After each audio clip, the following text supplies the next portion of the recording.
Kamo na tama mihing asim ta kahilo hizong nong ni na onemin katao chi inong samhi kaoin za ko ba o himale Esau silpuan inong tuama gamlo ring pa kasi silpuani na hong tuama to pa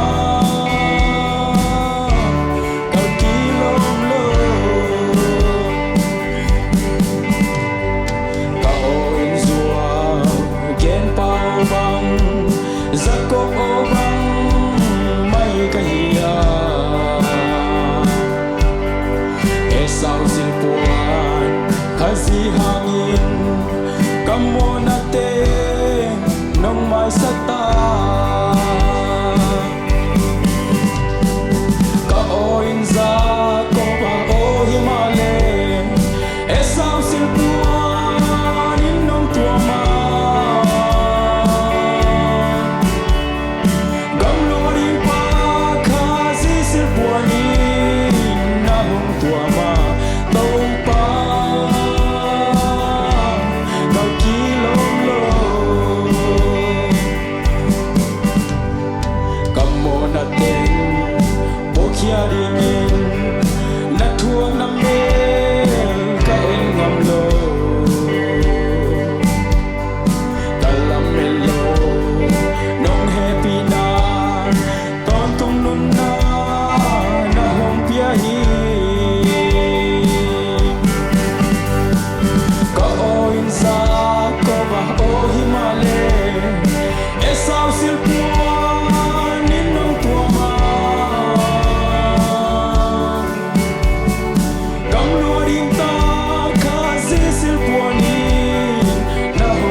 Sam non keng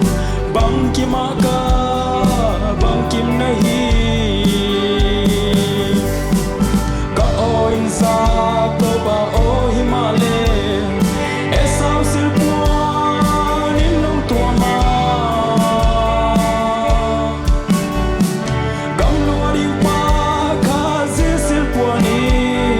na hong tuama tau pa